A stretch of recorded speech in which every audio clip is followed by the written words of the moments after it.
Hello, and I would like to welcome everybody. I'm Judit Polgar, and I would like to invite you to the next episode of Chess Studies, where we like to discover the inside secrets why endgame studies are an artwork.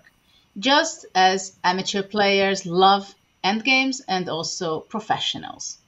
It gives them joy and happiness, as in some of the other episodes we discovered.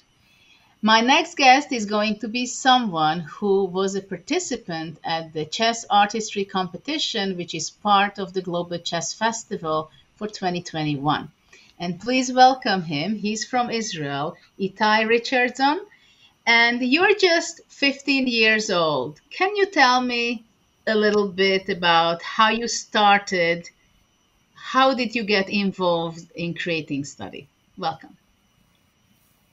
Yes, of course. My grandfather, he is a very well-known composer. He is about 75 years old, and he composed many, many studies. And ever since I was very little and started getting interest in chess, he would show me his studies and studies of his fellow composers. And yeah, that's how I got into studies. And lately, about a year and a half ago, I started composing on my own. Were you starting solving problems first and only after that composing, or were you doing at the same time? About the same time, I started solving about 2 months before I composed my first study. Hmm. You are an amateur player of around 1600, if I'm correct. Well, my FIDE rating is about that, but my national rating is more like 1800. Okay. And how do you think, what do you consider, why is this possible for you as not a master or a grandmaster, but still you're able to create some wonderful themes, ideas, compositions, which makes also the grandmasters, you force them to have a thing because there are some great ideas in your study. Especially it's because I have plenty of time to do it, and I don't need to like concentrate for a single moment. And for example, I can, I don't know, finish the day, go to bed, and suddenly an idea pops into my mind. I mean, I have all the time in the world to think of ideas, And different how from do a you game. work on them?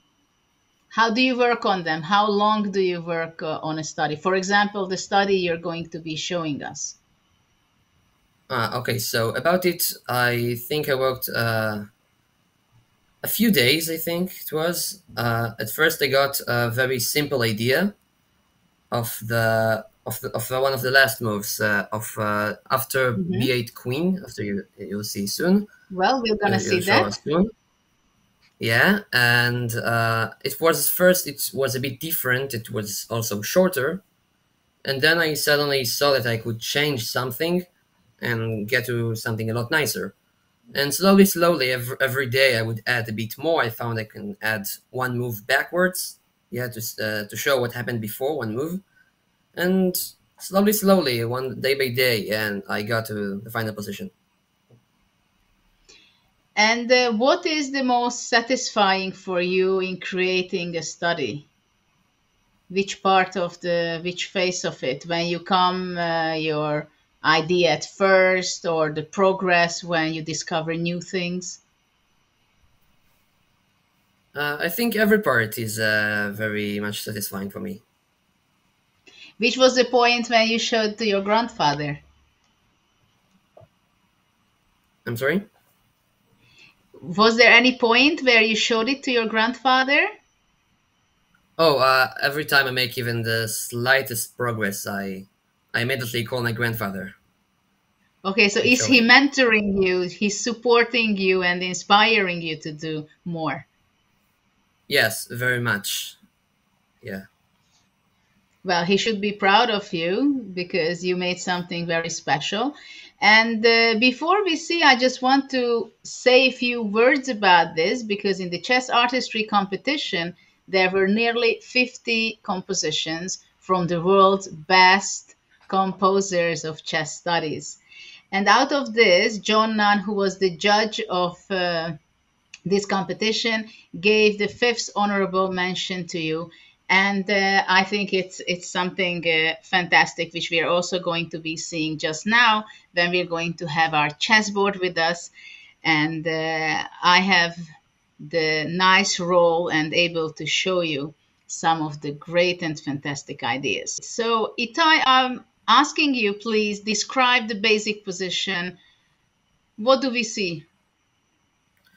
Okay, so black is up two pieces for a pawn, but white has a very big compensation. These are two things. One is the very strong pawn in b6, that it's very close to promotion.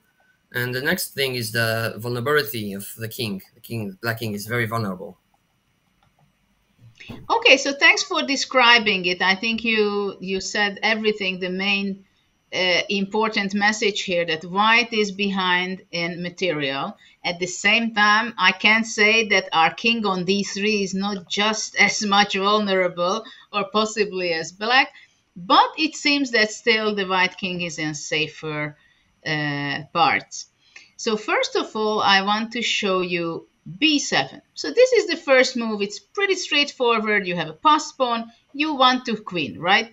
So in this position, it is something that it could happen a year ago in any tournament between amateurs or between strong players.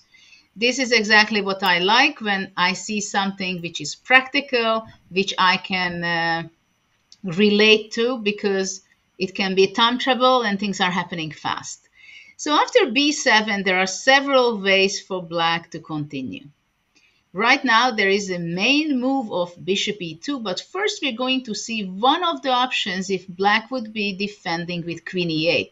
So trying to look for counter chances on the e file, because right now, if white would queen, then white would get checkmate with queen e2, and it would show that really white king is also quite vulnerable. But this is not the case, because after queen e8, white has already a move with a check, queen f5 check, forcing black to play d5, and it seems like black is just in time with everything and there is no check which black should be scared of. Actually, there is. And also, I think tactics is something which is essential in chess studies. How much do you like tactics, Itai, in a Oh, study? very much. Are you focusing on that specifically? So you're looking for those kind of studies, or Yeah, mostly. something else you prefer? Mostly that. Sacrifices under promotions and those kinds of stuff. So here we see that white is now queen c8 wins because the pawn on c6 was deflected, and now the b7 pawn will win and queen, because black takes, and there is a little small touch to it because black has no harmony between his pieces, the rook and the bishop. So after queen f8, black is losing extra material. So this was the what happened if black would try to look for counter chances with queen e8, but he can go with bishop e2, giving up a bishop, deflecting the king, and look for other options. King takes e2. And now again, black has several options. In this position, I would like to show what happens if knight g3, king d3, and black goes again with a similar idea, playing queen e8. Again, now not with the bishop, which supports the queen, but it would be knight, which supports the checkmate on e2. So white cannot queen for the moment. But white can go rook c4, king d6, b8 queen, which is very important, deflecting the queen from the defense over the d7 pawn, and then just playing rook d4, king c5, queen e7, and after that giving another check, and then rook b4 would win the poor queen on b8. So this is again, black cannot play knight g3 because he would be losing. So the main move is to give a check on e8 immediately, pushing the white king back to d3, and to try to deflect some of the attackers of white camp, like the b4 knight, which supports very actively to queen the b7 pawn. So this is why black goes knight f4. White is busy to capture the knight on f4, but already now white has an extra pawn, right? So we gained back two pieces, which was an extra for black. And now again, black has several options. Now I would like to highlight if black would just play the quiet move of rook b3, trying to capture the pass pawn on b7. After that, the black rook can get into trouble because of rook c4 check. And after king b6, when trying to hide, then king c2, the simple, very quiet move, pushing away the rook on b3. And after that, already again, the rook can, well, b8 first, and after that, rook b4. So the rook goes back to its initial square where it supported the b pawn, right? So again, this is not possible for black to play rook b3. But it is very important in studies to find the defensive move. How much are you paying attention, Itai, for the defensive ideas in your studies? Lately, pretty much, most of my studies have some counter sacrifices by black. Okay, so you are a big fan of sacrifices, definitely, as I understand. Yeah. Okay, so let's see how the defensive ideas go forward. Rook takes c3, and the idea is that after king c3, black has now several moves. Now, there are different moves how to try to save the game, looking for perpetual check, but let's see how it goes if queen e3. After queen e3, white has a beautiful move queen d3 with the idea that after queen f4, when black is actually just happy to defend, and he thinks that I just stopped the pawn on b7, so there is no check, nothing, and in the next move I'm going to be the one who starts checking. Now still white goes b8, sacrificing the pawn with the queen sacrifice, and after queen b8, queen d4 with the pawn down, white can give checkmate. So this beautiful a4 little pawn serves very well in this idea, right? So after king c3, there are other options. The main line goes with queen e5 check. And after king d3, white has to be moving away his king, then queen takes f4. So now the interesting part comes that the white king is at least as vulnerable as black's one. At the same time, the b7 pawn is still there, but the f4 queen is just stopping that. So how white can really still win the game? This is the big question. Now queen e7 check. Which part was ready for you in this study? Did you have the final part, which we are going to be seeing now, or you started it from the beginning? At first, I only had a position after in two moves from now, after b8 queen. Okay. We'll see. Mm-hmm. Sorry for spoiling it. And after that, I discovered one move before that, and slowly, I made progress backwards. Until I got the initial position. After queen e7, there is not much of an opportunity for black. So he goes king b6, trying to capture the b7 pawn and hoping that nothing wrong will go on for him. But actually, there is something really bad happens to black after white's move. And also I suggest to our viewers to pause the video and try to figure out how is it possible to win the queen or to give it checkmate just in a few moves, even though it seems like it that black is saving the game because of the strong queen on f4, stops the b8, and also the king on b6 attacking the b7 pawn. But, of course, it's a study, so there's something special has to be in it, right? Queen b4, sacrifice the queen in order to promote to another queen. And right now it's important to see that if black goes king a5, then again the a4 pawn is serving such a big thing, queen a7, and it's a checkmate. So instead of queen a5, this is why black goes king c5, protects the queen on b4, and hoping to have even a better position because now he has an extra pawn on d7.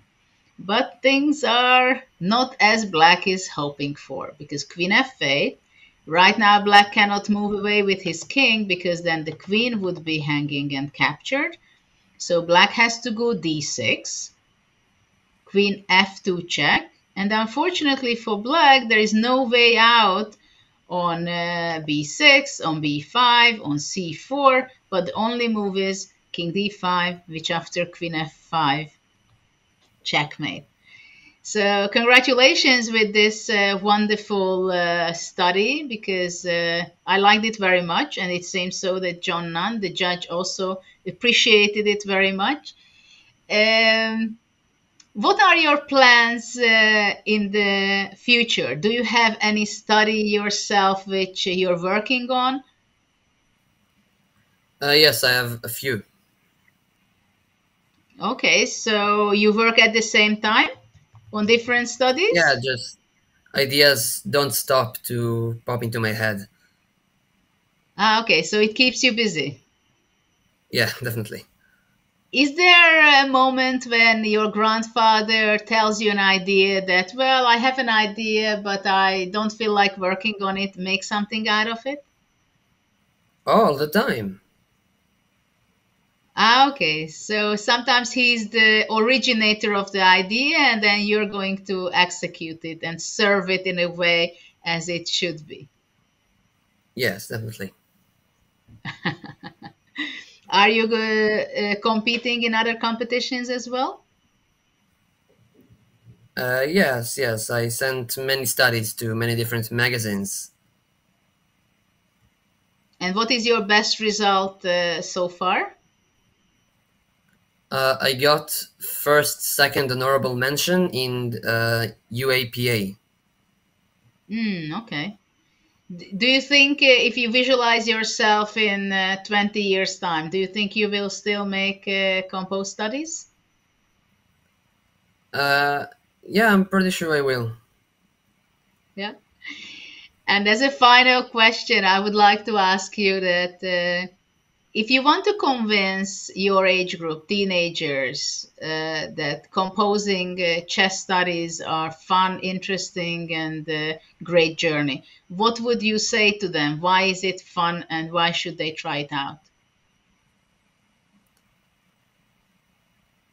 Well, I would just think show them studies, and I think that's already uh, better than even saying anything. That just is enough. Yeah, just looking at the study would convince them, I think. Okay, so you will try to teach them by showing them some of your amazing studies and your grandfather's. Not necessarily mine, but yeah, studies. Well, I would like to wish you all the best. Congratulations for this one. Thank you for participating. I hope if we're Thank going you. to have again another chess artistry event, you will participate again and you will bring other youngsters with you who will also participate with their own because I do believe that chess studies can help generations to come in their thinking skills, to spend valuable time together and work on their decision making, their pattern recognition, and many other things which they can use also in other parts of life. So, thank you very much for being here with us. Thank you. And for our viewers, well, this was another episode of a wonderful, great chess study. I hope you enjoyed it, and we're going to come back with more.